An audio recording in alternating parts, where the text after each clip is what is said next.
Con carácter general, la contratación temporal tiene un marcado carácter causal, es decir, solamente puede concertarse un contrato temporal cuando concurra una causa objetiva de temporalidad que lo justifique, pero nunca para tareas permanentes.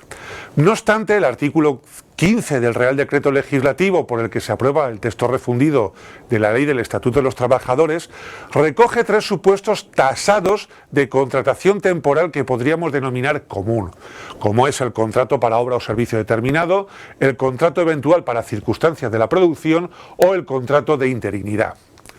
No obstante, fuera del artículo 15, aparecen otros contratos temporales denominados como modalidades de contratos de trabajo, entre los que se encuentran los contratos formativos de prácticas y formación, el contrato de trabajo a domicilio, los trabajos en común y contrato de grupo y, por último, el contrato de trabajo a tiempo parcial. Indicar que la doctrina viene agrupando todos estos contratos que acabo de enumerar, cuya naturaleza es temporal, como contratación temporal estructural. Sin embargo, nuestro ordenamiento jurídico viene dando juego a otro tipo de contratos temporales cuya naturaleza no es causal. Nos estamos refiriendo a la llamada contratación temporal coyuntural. En definitiva, la contratación temporal coyuntural persigue fomentar el empleo de determinados colectivos de trabajadores, autorizándose la contratación temporal fuera de los supuestos del artículo 15 del texto refundido del Estatuto de los Trabajadores.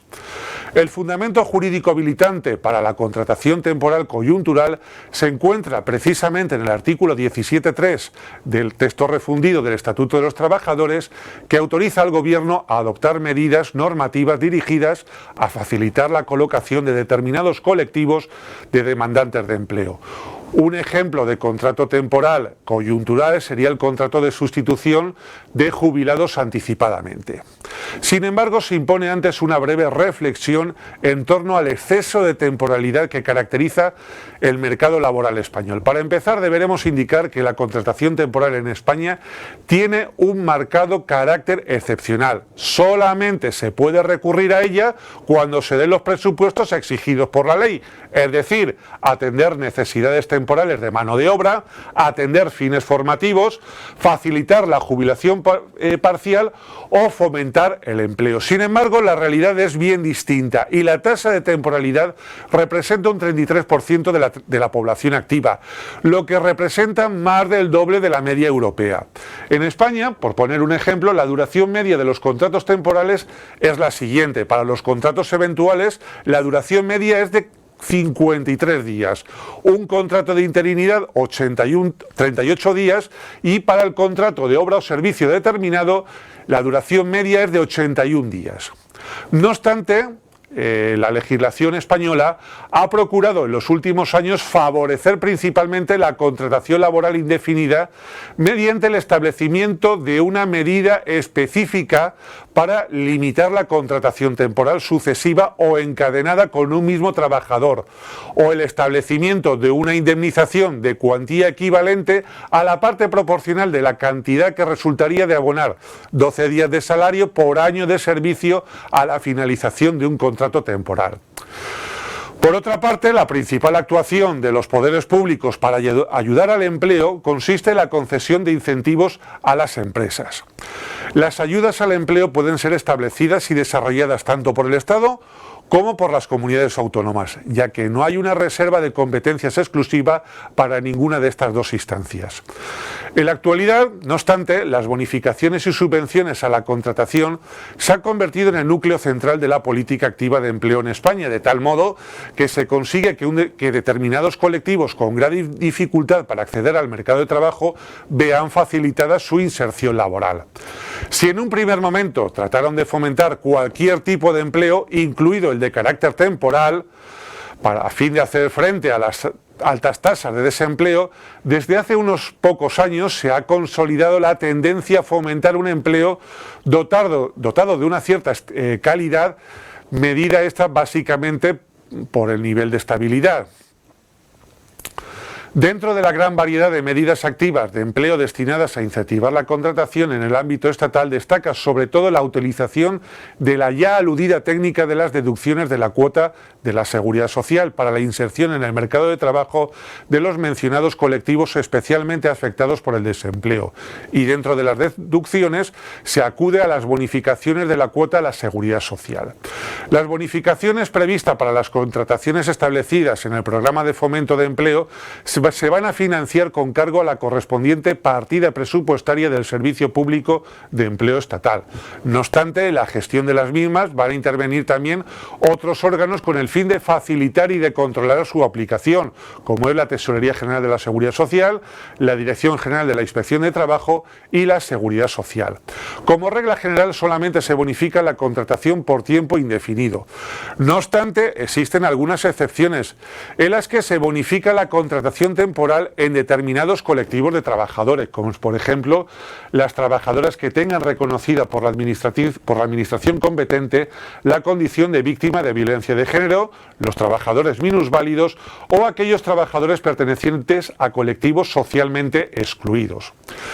Ni qué decir tiene que la situación de exclusión social se va a acreditar por la pertenencia a alguno de los colectivos que a continuación voy a enumerar. En primer lugar, tendríamos a aquellos perceptores de rentas mínimas de inserción o cualquier otra prestación de igual o similar naturaleza según la denominación adoptada en cada comunidad autónoma. También se incluirán dentro de la situación de exclusión social las personas que no puedan acceder a las prestaciones a la que hace referencia el párrafo anterior por la concurrencia de alguna de estas causas: falta de periodo exigido de residencia o empadronamiento para la constitución de la unidad perceptora o haber agotado el periodo máximo de percepción legalmente establecido. También se encontrarán incluidos dentro del colectivo de excluidos sociales los jóvenes mayores de 18 años y menores de 30 procedentes de instituciones de protección de menores, también las personas con problemas de drogadicción o alcoholismo que se encuentren en procesos de rehabilitación o reinserción social, también los internos de centros penitenciarios cuya situación penitenciaria les permita acceder a un empleo, así como a los liberados condicionales y reclusos. Los menores internos en el ámbito de aplicación de la Ley Orgánica 5/2002, los trabajadores contratados para la sustitución de quienes disfrutan de sus pensiones contractuales relacionadas con la conciliación de la vida familiar y laboral, y por último las trabajadoras que tengan acreditada por la administración competente la condición de víctima de violencia de género. Con carácter general, todos los beneficiarios de las ayudas previstas en el programa de fomento de empleo han de hallarse al corriente en el cumplimiento de sus obligaciones tributarias y frente a la seguridad social, tanto en la fecha de la concesión de las bonificaciones como durante la percepción de las mismas. Están excluidas de las bonificaciones previstas en este programa de fomento del empleo las contrataciones realizadas en los siguientes supuestos: aquellas relaciones laborales de carácter especial, excepto la relación laboral de trabajadores con discapacidad en centros especiales de empleo, y las contrataciones que afecten al cónyuge, ascendientes, descendientes y demás parientes hasta segundo grado inclusive del empresario de quienes tengan el control de la empresa.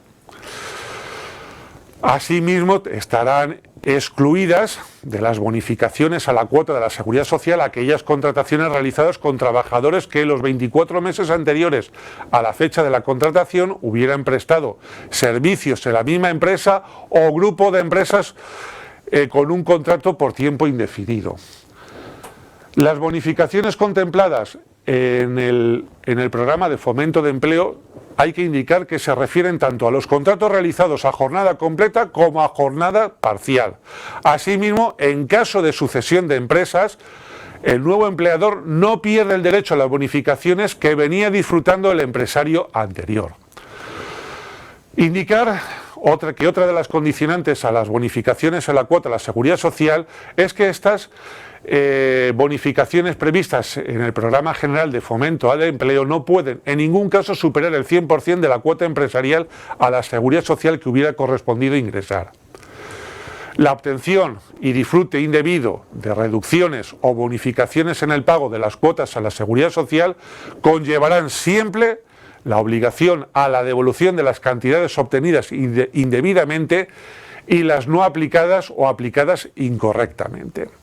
El reintegro de las cantidades se hace con el correspondiente interés de demora desde el momento del pago de la misma hasta la fecha en que acuerde la procedencia del reintegro. A estos efectos, el interés de demora aplicable en materia de subvenciones será el interés legal del dinero incrementado en un 25%. Indicar, asimismo, que el derecho de la Administración a reconocer o liquidar el reintegro va a prescribir en el plazo de 4 años.